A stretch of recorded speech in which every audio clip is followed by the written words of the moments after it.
Olá, nossa boa noite, a nossa saudação aos irmãos da Associação Espírita Chico Xavier de Passo Fundo,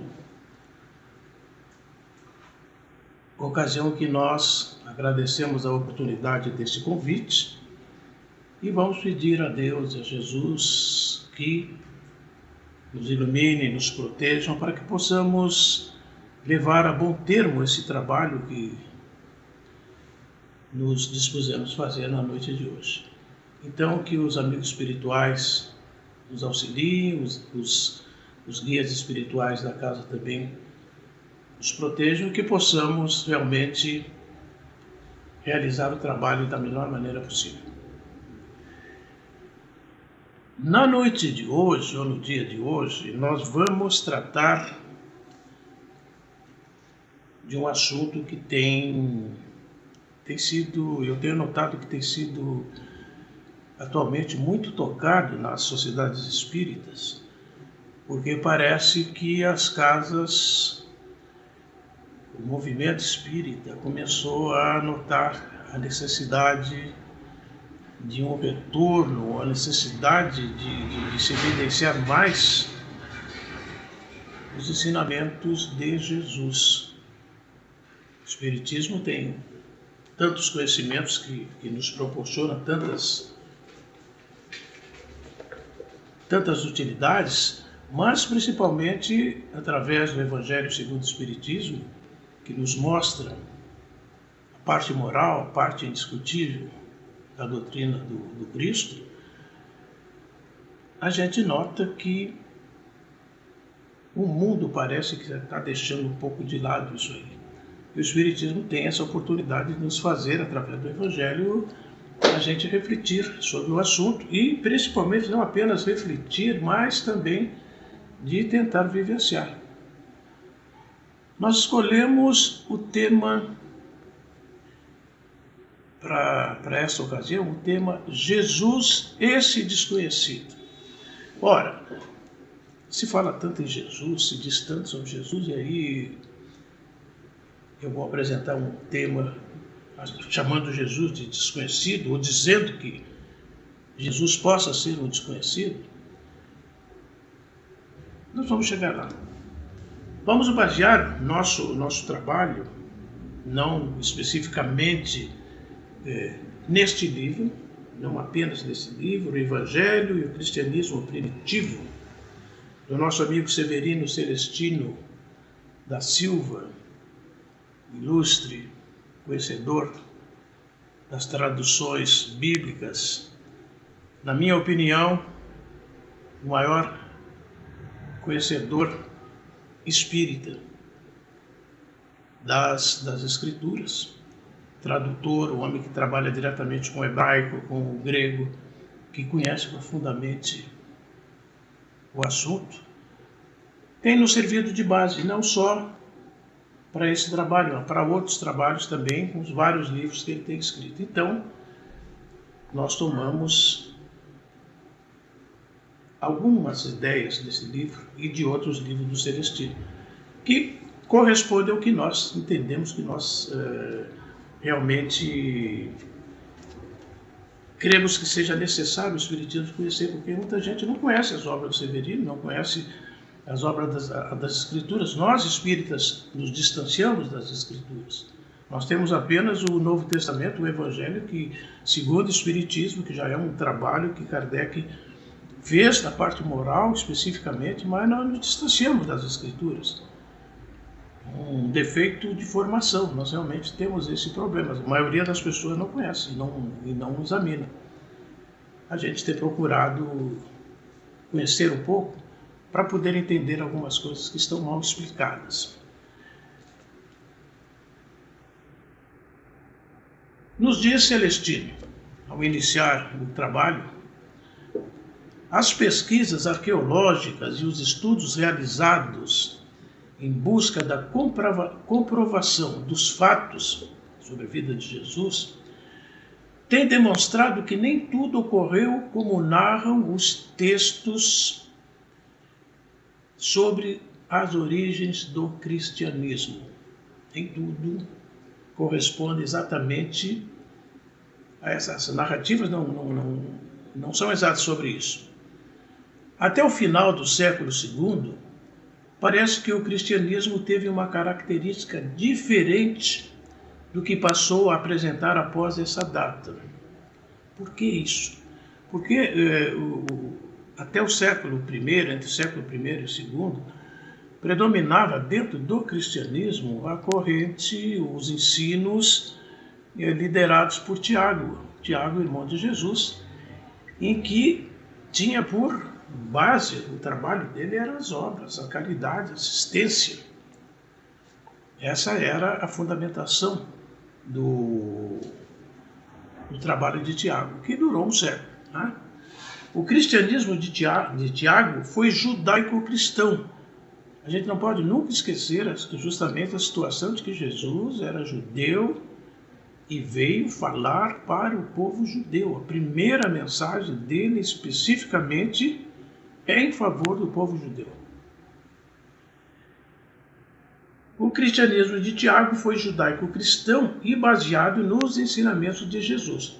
Depois disso, esse sofreu total influência com a mensagem de Paulo, dirigida aos pagãos, aos gentios, numa visão totalmente diferente da de Tiago. Naturalmente, o trabalho de Paulo era mais baseado na questão da fé, não é? Da salvação através da fé. E como se bastasse, não que bastasse, mas ele pregava a conversão do cristão baseado na fé, a sua modificação, mas bastaria justamente, seria baseado nesta fé em Jesus, na aceitação, a sua salvação. Entretanto, não basta a gente ter fé, aceitar, etc., e se não tiver as obras, se não praticar, não dar vivência àquilo. Lamentavelmente, tudo o que temos sobre Jesus, porque Jesus não escreveu nada. O que se sabe, a história, pouco tem sobre Jesus, o que existe sobre Jesus é o que está contido nas Escrituras, no Evangelho de Jesus, que é parte que narra, que mostra a sua existência entre nós. Praticamente tudo que foi escrito em grego. Esse conhecimento veio em grego, exceção ao Evangelho de Marcos, que foi escrito em hebraico. Marcos, então, escreveu em hebraico. Por que existe uma distinção muito grande entre os ensinos traduzidos diretamente da língua original, do hebraico, para o grego, para o latim? É que o hebraico ele tem em si só uma simbologia, tem muita simbologia nas palavras, nas interpretações, é uma coisa muito própria do povo, é uma linguagem muito cifrada. Muitas vezes as palavras são cifradas. Dentro de uma palavra, de um nome, pode existir outras coisas. Dentro, por exemplo, a palavra pai, em hebraico, se for ser examinado ao fundo, a base dela está escrita luz. A mesma coisa Deus, luz. Não é? Então, tem todo esse simbolismo. Agora, as traduções, quando foram feitas para o grego, elas modificaram totalmente, ou muito razoavelmente, a intenção delas. Eu me referi muito nisso numa outra palestra que nós já fizemos a respeito do chamado Sermão da Montanha, em que se mostra que são criadas bem-aventuranças, etc. e tal, usado um termo que na realidade não foi o termo usado por Jesus, mas isso é um outro assunto, só para mostrar que realmente as traduções nem sempre correspondem, principalmente uma tradução baseada numa tradição oral. Os evangelistas foram escrever muito depois da morte de Jesus. Então a coisa estava na tradição oral.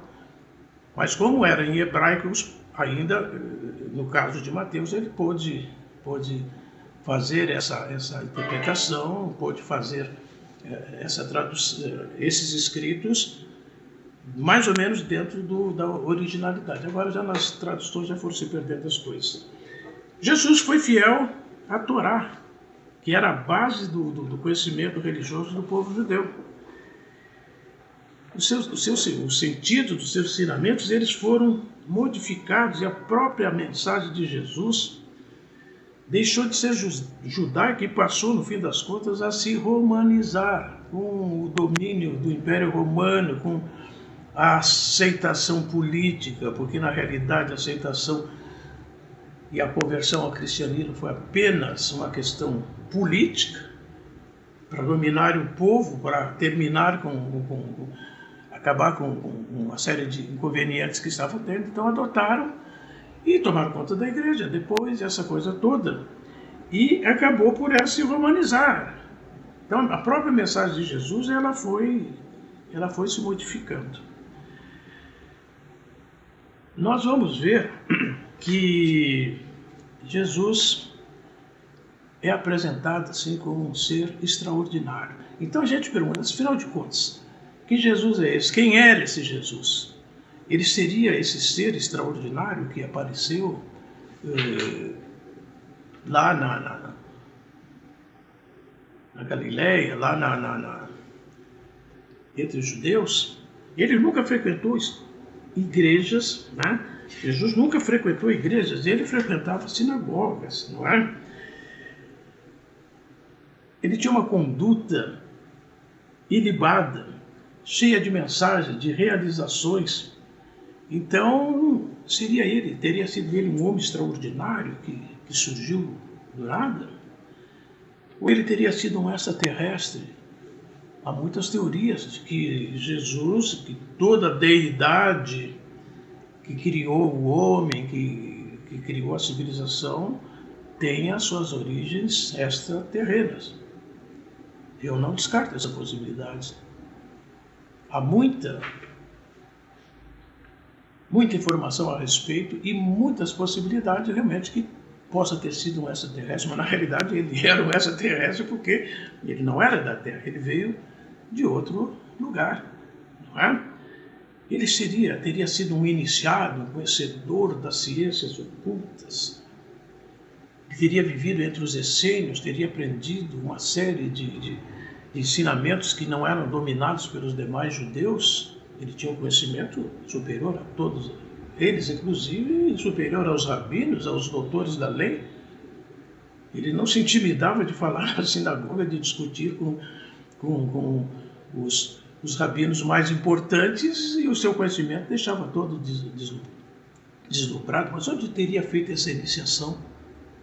Se ele começou a vida pública dele aos 30 anos, pouco mais de 3 anos, ele cumpriu toda uma trajetória, deixou toda uma mensagem que nunca foi superada no mundo. Na Terra, no nosso planeta, não foi superada. Ninguém fez o que Jesus fez. Ele teria sido um rebelde, e aí há uma grande discussão, porque Jesus, ele era esperado pelo povo judeu como um Messias, aquele que ia salvar o povo judeu do jugo dos romanos, dos dominadores. Então, ele era esperado para fazer a grande revolução. E Jesus não veio para fazer a revolução armada, a revolução que Jesus propôs é uma revolução moral. Ele que já havia sido antecedido pelos vários profetas, desde Moisés, todos eles que vieram à Terra trouxeram mensagens para os povos, e as coisas não estavam se resolvendo. Tanto que Jesus teve que vir pessoalmente para demonstrar os seus ensinamentos. Mas o povo daquela época esperava ele como se fosse um rebelde, porque ele pregava justamente para aquelas pessoas que estavam à margem da sociedade, que estavam justamente passando todo o problema da dominação, a exploração política romana, né? E realmente somente um rebelde, um camarada que pudesse animá-los a lutar contra os romanos, seria muito bem recebido, e eles esperavam disso de Jesus. Mas Jesus não era um rebelde. Ele era o rei dos judeus. Pilatos perguntou a ele: és rei? Ele disse: tu o dizes. Mas o meu reino não é desse mundo. Ele não tinha vindo aqui para assumir o governo da Judéia, expulsar os romanos, etc. e tal. Ele veio para trazer a mensagem renovadora, a mensagem para que os homens se modificassem, porque até então a humanidade vinha se repetindo de séculos, milênios, na mesma situação do ódio, a mesma situação da destruição, da dominação, da escravidão. Essas coisas não acabaram. Naquela época, então, estava acentuada. E hoje, parece mentira, mas ainda estamos vivendo situações análogas. Estamos vivendo situações próprias de escravidão, de exploração dos mais vulneráveis. Ele não era rei dos judeus. Nem todos os judeus o aceitaram, muito pelo contrário. Poucos o reconheceram, poucos o seguiram. Ele seria um demiurgo, um artesão divino, o organizador do universo seria esse demiurgo, Jesus. Eles seriam fora da lei? Ou ele seria um anjo? Um anjo cheio de poderes, porque dizem, conta os poderes maravilhosos que ele realizava. Então talvez ele fosse um anjo. Ou será que ele seria um curandeiro? Porque ele curava as pessoas que tinham as maiores dificuldades, os maiores problemas, sabendo da existência dele, procuravam encontrá-lo, e só a presença perante ele fazia com que aquele magnetismo que ele possuía as curasse. E muitos pediam diretamente a intervenção e ele curava e sempre dava aquele conselho: vá e não cometas os mesmos erros. Convidando para que o curado fizesse a sua reforma íntima, se melhorasse, porque o erro, a doença é fruto do erro. Se ele cura hoje e a pessoa continua com os mesmos excessos, a doença vai vir. Então ele seria um curandeiro? Ou ele seria um ilusionista apenas que estivesse demonstrando uma coisa aparente?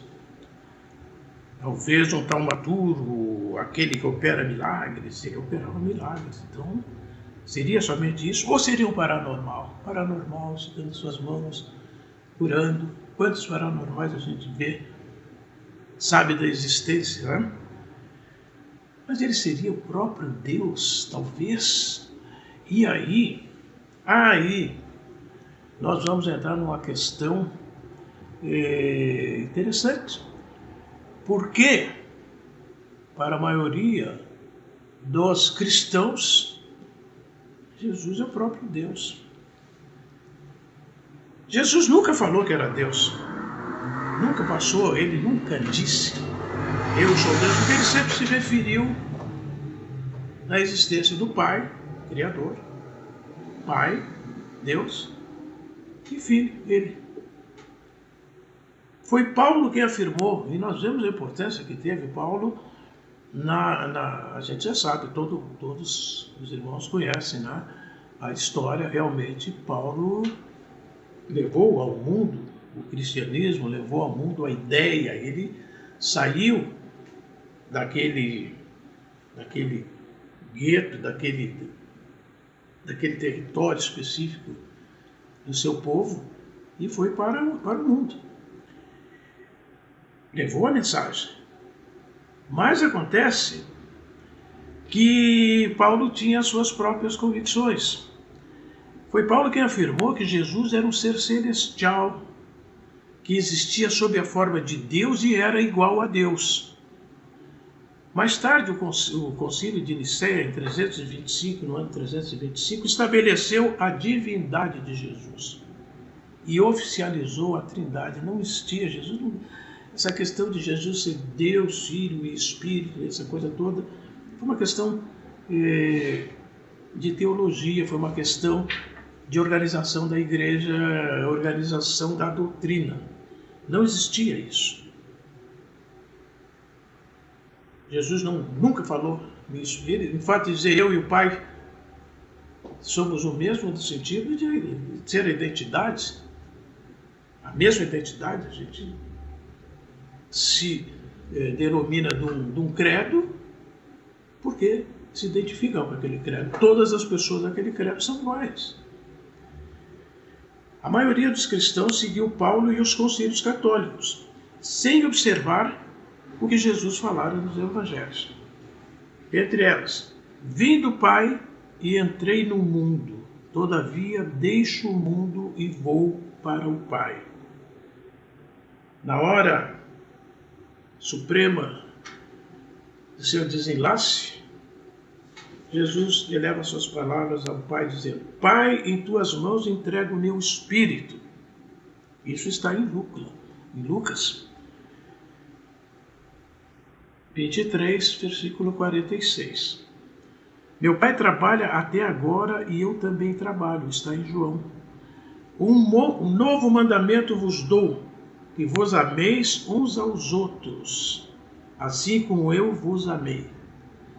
É Jesus sempre falando, trazendo o ensinamento do amor e jamais se comparando a Deus. Então, Jesus não era Deus. Aí foram perguntar aos apóstolos, o que disseram, né? O que disseram os apóstolos sobre Jesus? Eles disseram que poderia e que deveria ser e que era um dos profetas antigos, retornados do vale da morte, em nova roupa carnal. O povo acreditava nisso aí. Era a reencarnação.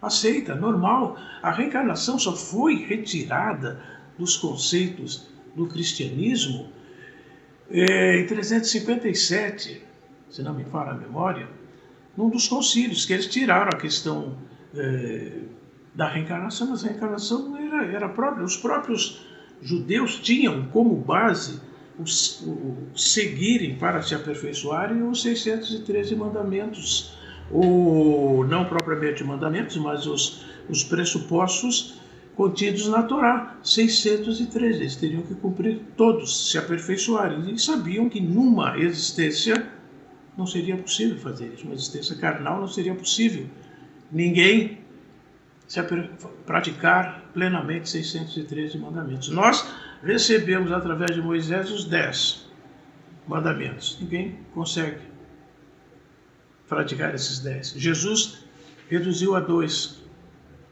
Amar a Deus sobre todas as coisas e ao próximo como a si mesmo. Nós não conseguimos fazer isso. Nós dificilmente amamos a Deus, até porque temos as dúvidas. E ao próximo muito menos, porque não nos amamos muitas das vezes.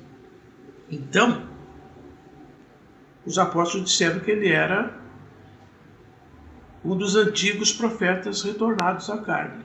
A reencarnação, dos ensinamentos ocultos trazidos por Jesus. Simão Pedro afirmou que ele era o Filho de Deus vivo, o Cristo. Simão Pedro foi mais positivo. Outros diziam que ele era o Senhor dos Espíritos, pois onde estivesse, os Espíritos se apresentavam. Aí nós vemos as comunicações mediúnicas, mediunidades, comunicações espirituais. Onde Jesus estava, havia manifestação de Espírito, tudo que é lado. Alguns diziam, agora tem uns que, além de ser o Senhor dos Espíritos, diziam que ele era o príncipe dos demônios, porque somente a ele os demônios obedeciam. Os demônios tinham um verdadeiro pavor deles. Jesus dava as ordens e os chamados demônios, que eram os espíritos obsessores, os espíritos maldosos, eles, por causa da questão moral, eles não resistiam. Então, alguns diziam justamente isso. A doutrina de Jesus trazia a novidade do amor ao próximo, aos inimigos. Puxa, se amar ao próximo, que é o próximo aqui de nós, aquele que está junto de nós, já é uma dificuldade. Agora, amar aos inimigos, difícil. Ainda mais um povo que estava sendo subjugado. Não é? Eles já não aguentavam mais a submissão, eles tinham passado uma eternidade entre os egípcios, tinham sido dominados por vários povos, sempre na escravidão. Amar aos inimigos. Não, naturalmente, essa mensagem não poderia realmente ser aceita assim muito facilmente. Ele conclamava a sinceridade dos sentimentos, a honrar pai e mãe, a induzir o homem a ser incorruptível, a ser um homem de bem.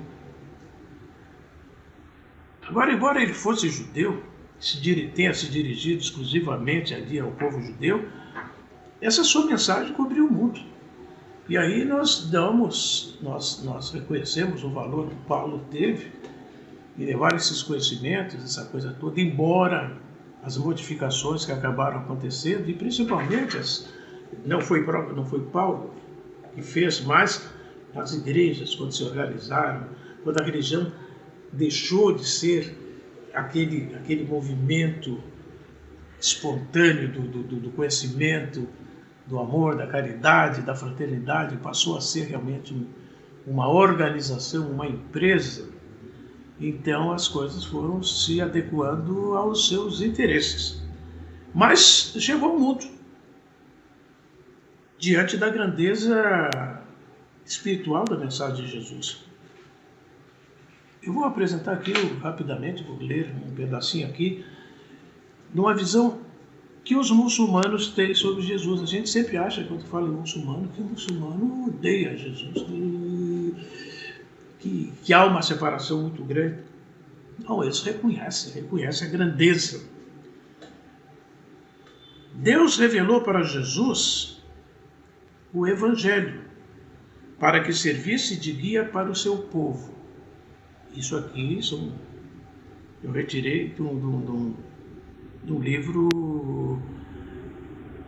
muçulmano, um livro falando sobre a doutrina deles.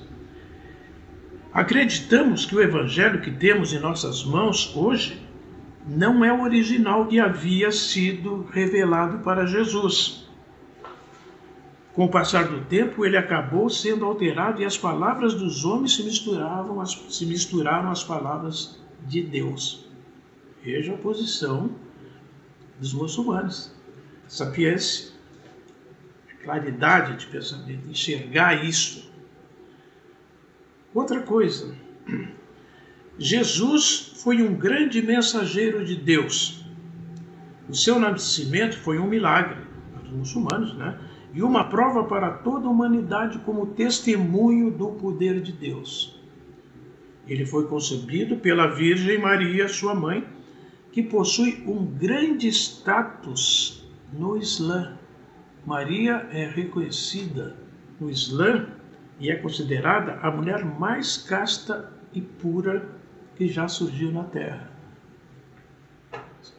Eu não sabia disso. Não tinha esse conhecimento dessa imagem que os muçulmanos tinham sobre Jesus e sobre Maria, principalmente. Agora, um dos muçulmanos, dos não cristãos mais conhecidos do mundo, foi Mohandas Karamchand Gandhi, o Mahatma Gandhi, um hinduísta, que lutou pela libertação do seu povo, do jugo dos ingleses, e foi um ativista pela não violência e que fez com que seu povo conseguisse derrubar o Império Britânico na paz, sem derramar uma gota de sangue, sem partir para as armas. Ele disse certa vez, se perdessem todos os livros sacros da humanidade e só se salvasse o Sermão da Montanha, nada estaria perdido. Porque ele considerava que aquilo ali era fundamental para a humanidade. Agora, Mahatma Gandhi, ele gostava dos cristãos, ele amava os cristãos? Não. Ele odiava os cristãos. Porque ele dizia, não é possível que alguém, tendo o tesouro que tem nas mãos, não cumpra. Não obedeçam isso. Não vivam esses ensinamentos. Porque a gente não podia entender. Mas era uma visão de um não cristão sobre a mensagem que Jesus trouxe. Então a gente vê a grandeza, não é, desse Espírito que esteve entre nós e que nos deixou grandes ensinamentos e que nós vemos que as coisas andam meio esquecidas. Tristemente, grupos enormes de criatura têm a Jesus como patrimônio das suas seitas, das suas instituições de fé, disputando ao preço da violência inabordável a hegemonia da verdade, o absolutismo em matéria da interpretação dos textos das Escrituras, dos textos das Escrituras. Existem as organizações, as igrejas, não é? Nós vamos fazer um comentário aqui atual. Nós estamos, casualmente, quando estamos fazendo o tratamento desse assunto, observando notícias que vieram de uma reportagem, de uma manifestação de um líder religioso, político, que está querendo processar uma escola de samba por ter feito um tema envolvendo cristandade, envolvendo a Jesus, envolvendo a Deus, e que o poeta fez uma letra tremendamente sublime com relação à grandeza de Deus, aos ensinamentos trazidos por Jesus. Porque esse intérprete exclusivista e dono de Jesus, quer fazer um processo porque alguém que não é da religião dele se teve o topete de fazer uma homenagem numa escola de samba. Ah, se fosse uma ópera, se fosse uma valsa, se fosse aquelas maravilhas que a gente vê na televisão, daquelas orquestras maravilhosas, tocando aquelas músicas lá em Viena, falando sobre Jesus, a alegria dos homens, não tem problema. Agora, escola de samba, no meio daquela gente promíscua, aquela gente suada, aquela gente pobre, vestida com roupa de ricos. Interpretação altamente preconceituosa, racista, sem nenhuma compaixão, sem nenhum sentimento de fraternidade, simplesmente porque eles são os intérpretes, são os donos de Jesus. São os donos. Cristo é exclusividade deles. E para que a gente espírita tenha consciência do que eu estou dizendo, o cristianismo, o espiritismo não é considerado cristão. Se nós formos ver nas estatísticas de IBGE, qualquer lista de crenças cristãs, o espiritismo não aparece. Sabe por quê que o espiritismo não aparece? Porque o reencarnacionismo, o problema é a reencarnação. O reencarnacionismo não é cristão e seus postulados fundamentais se opõem total e absolutamente à soteriologia cristã, a interpretação cristã. E mesmo que esses espíritas, não é, se proclamassem cristãos, seria necessário dizer-lhes que em verdade eles não são. Mesmo que nós espíritas dissermos que somos cristãos, na verdade nós não somos.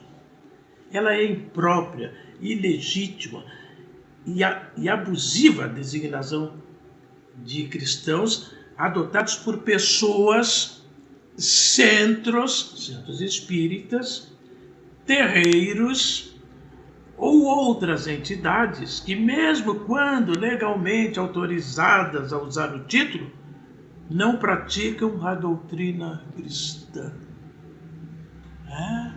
E quem pratica?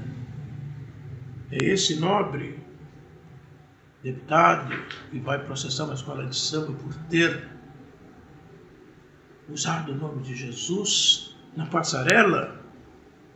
Será que são esses caridosos que fazem a caridade mediante pagamento, que vivem de contribuições dos seus adeptos? Antigamente era para construir igrejas, hoje é para construir templos, redes de televisão, poderio econômico. E esses maravilhosos pregadores milionários andando de jatinho para cima e para baixo. E os fiéis são aqueles cuja a localização, a maioria, ou de grande parte deles, a sua localização física, os seus habitats, são lá naquelas regiões chamadas comunidades, não é? Pobres, que é onde eles estão, a maioria arrecadando, se servindo. São esses que praticam a doutrina cristã? São? Vamos ver a questão da mensagem, as mensagens de Jesus, rapidamente. Todos já conhecem, todos são cristãos, não é? Os espíritas são cristãos. Será que são? Eu tenho minhas dúvidas, eu tenho muita dúvida. Hoje eu acho que as igrejas estão com razão de dizer que espírita não é cristão. Porque temos visto coisas de espíritas cristãos que não tem nada a ver com o que o Cristo trouxe. Por isso o tema que nós estamos desenvolvendo. Jesus, esse desconhecido. Se são cristãos, eles desconhecem algumas coisas. Principalmente desconhecem a base.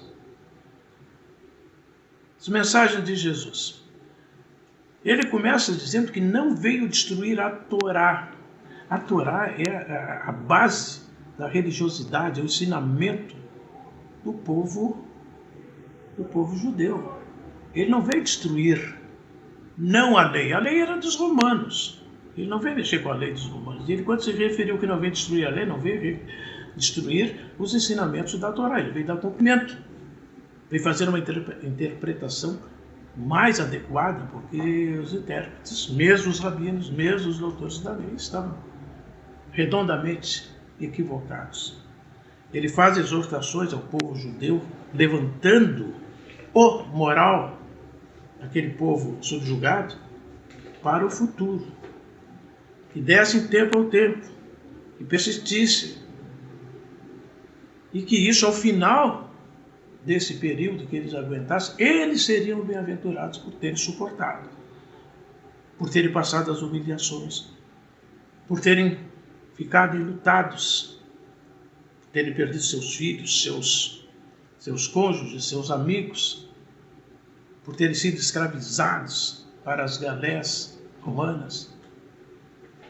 Jesus veio fazer essas exortações e prometeu que ao cumpri-las, ao suportá-las e que aguardasse o verdadeiro reino, que era o reino de Deus, eles seriam bem-aventurados. Por isso se diz das bem-aventuranças. A bem-aventurança só se alcança no final. Quando estamos a caminho, nós estamos apenas a caminho. Amar a Deus e ao próximo. Quando perguntaram a Jesus qual era o mandamento mais importante, ele disse: amarás o Senhor teu Deus de todo o teu coração, toda a tua alma, todo o teu pensamento. Esse é o primeiro e grande mandamento. E o segundo, semelhante a esse, é: amarás o teu próximo como a ti mesmo. E aí é que começa a coisa a ficar difícil, né? E ele pregava que se vivesse a regra de ouro do Sermão da Montanha: tudo o que vós quereis que os homens vos façam, fazei-o também vós a eles. Em outras palavras, você deve tratar as pessoas como quer ser tratado. Ao fazer isso, fortalecerá seus relacionamentos e será mais feliz. Naturalmente, a gente tratando bem qualquer pessoa, qualquer um que nos rodeie, que esteja junto a nós, melhora o relacionamento e a gente acaba sendo mais feliz. Comunicar-se sinceramente com Deus é outra proposta. Não a comunicação externa, como faziam os fariseus para aparecer e para mostrar seu poderio econômico, dando as esmolas, fazendo preces em voz alta para que todos ficassem ouvindo. Isso não chega a Deus. É apenas intenção, não é ação. Ação nenhuma nisso aí, apenas barulho. É aquela comunicação sincera através da prece íntima. Tanto que ele recomenda aquele recolhimento ao seu quarto íntimo, a sua intimidade, o quarto, dentro de si, para falar a Deus dos seus problemas, pedir as suas ajudas, os seus auxílios, se necessários, se merecedores. Perdoar as ofensas. É base, perdão as ofensas. O Pai Nosso, que foi a oração que ele deixou para os seus discípulos, a base é o perdão às ofensas. Porque se aquele que não perdoa e que julga severamente está exercendo a função de Deus. E será que ele, na hora que for julgado por Deus, gostará de receber o julgamento feito à sua maneira? A gente tem que ser muito comedido na questão da perdão das ofensas, porque perdoa para ser perdoado. A caridade é outra das virtudes, é outra das orientações. E agora uma frase que eu gostaria que ficasse na mente de todos os espíritas, sejam cristãos ou não cristãos. Nunca existiu um Jesus violento, desamoroso com a sua família ou injusto com ninguém. Nunca existiu um Jesus violento. E existem lideranças políticas, lideranças religiosas, idolatrando a violência, idolatrando pessoas violentas, pessoas que não respeitam a dignidade humana, não respeitam o próximo. E muitos de nossos companheiros, de nossos conhecidos, idolatram pessoas violentas e vivem falando de Jesus. E tem instituições com o nome de Jesus e que vão pregar Jesus e são violentos. Pode isso? Será que nós conhecemos realmente a Jesus ou só temos ouvido falar sobre ele? Perguntar se nós estamos vivendo as suas orientações, eu acho que é desnecessário. Cada um sabe o que vive, cada um sabe o que faz, cada um sabe as suas atitudes. E agora nós vamos tentar identificar aqueles que justificam o título do nosso encontro, Jesus, esse desconhecido. Quem é que desconhece a Jesus? Quem? Você desconhece? Algum dos que está nos assistindo desconhece a Jesus? Eu me atrevi a nominar algumas características desses que desconhecem a Jesus. Aqueles que falam seu nome, mas não seguem seus ensinos, desconhecem a Jesus. Aqueles que desrespeitam o próximo, que admitem ou admitiram a escravidão, os que oprimem, os que apoiam a tortura. Se nós formos ver a história da humanidade, vamos ver a história do Brasil, com essa coisa terrível que foi a escravidão de negros, de indígenas, de pobres, como é hoje o nosso país, sejam brancos, sejam pretos, sejam amarelos, sejam pobres por condição, são verdadeiros escravos. E muita gente que fala em Cristo, que fala em Jesus, apoiam, o admitem. Não, a escravidão, o mal necessário. Naquela época diziam que eles não tinham alma, nem indígenas, nem escravos, fossem negros, fossem de qualquer outra nação derrotada, não tem alma. As mulheres também não tinham alma, mas hoje não, hoje mudou. E hoje mudou e os conceitos continuam o mesmo.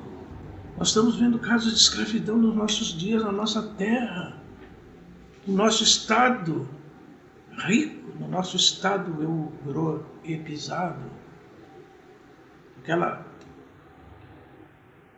Aquele orgulho que temos de ter uma região europeia dentro do Brasil, maravilhosa, progressista.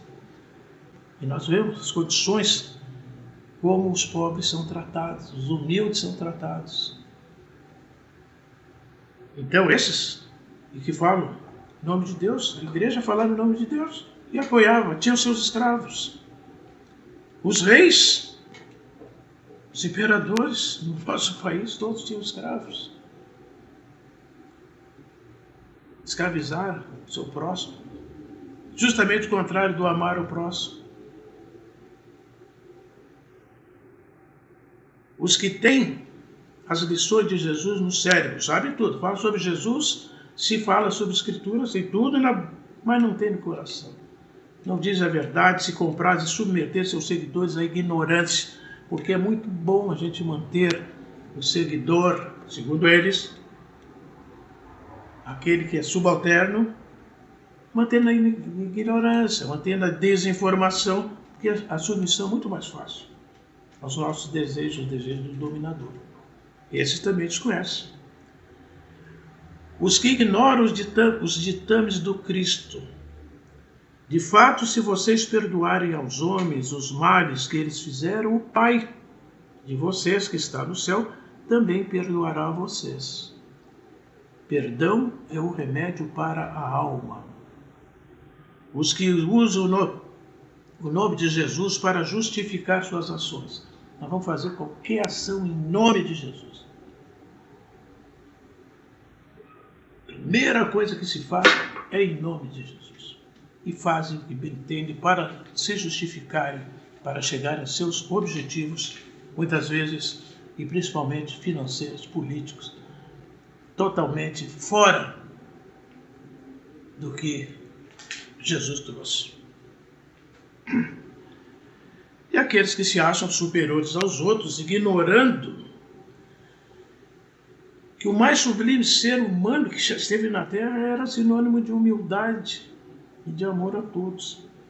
Essas pessoas que se acham superiores aos outros, elas têm certeza que não irão morrer, têm a certeza de que não irão adoecer, que não irão para um hospital, que não precisarão vestir aquela camisola com aquela abertura ridícula nas costas, mostrando todo o nosso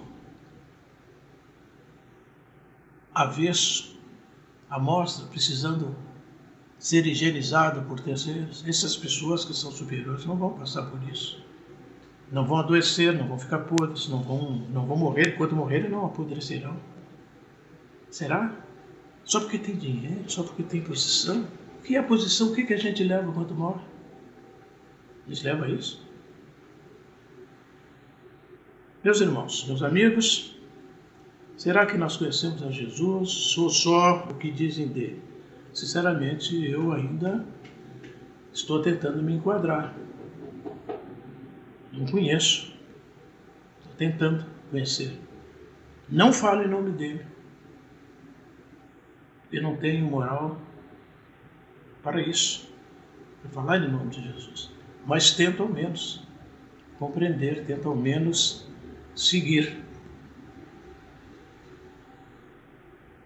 Será que nós temos alguma coisa para modificar? Nossos procedimentos ou está tudo bem assim? Jesus é nosso modelo e guia, como tem sido apregoado e como tem sido seguido e pregado por tanta gente? Seremos seus seguidores ou apenas admiradores? Jesus nos deixou a paz como herança. A minha paz vos dou, não vou lá dou como o mundo a dá, aquela paz do descanso, mas a paz da consciência. Não se turbe o vosso coração, nem se atemorize. Venham a mim todos os que estão cansados e sobrecarregados, e eu darei descanso a vocês. Tomem sobre vocês o meu jugo e aprendam de mim, pois sou manso e humilde de coração, e vocês encontrarão descanso para as suas almas. Pois o meu jugo é suave e o meu fardo é leve. E Deus permita que nós possamos ter tirado proveito desses conhecimentos, que possamos realmente aceitar o jugo de Jesus, porque é o jugo da paz. É o jugo da paz. E, sendo pacíficos, nós, naturalmente, seremos mais felizes. Nós aceitaremos as diferenças, as injustiças, suportaremos com força e praticaremos menos coisas ruins. Que Deus nos ampare, que Deus nos mantenha firmes nas nossas decisões e que Jesus nos abençoe e nos perdoe, né? Ele ensinou tanto perdão, que Ele perdoa nós também pelas nossas incoerências. Que Deus nos abençoe hoje e sempre. Muito obrigado.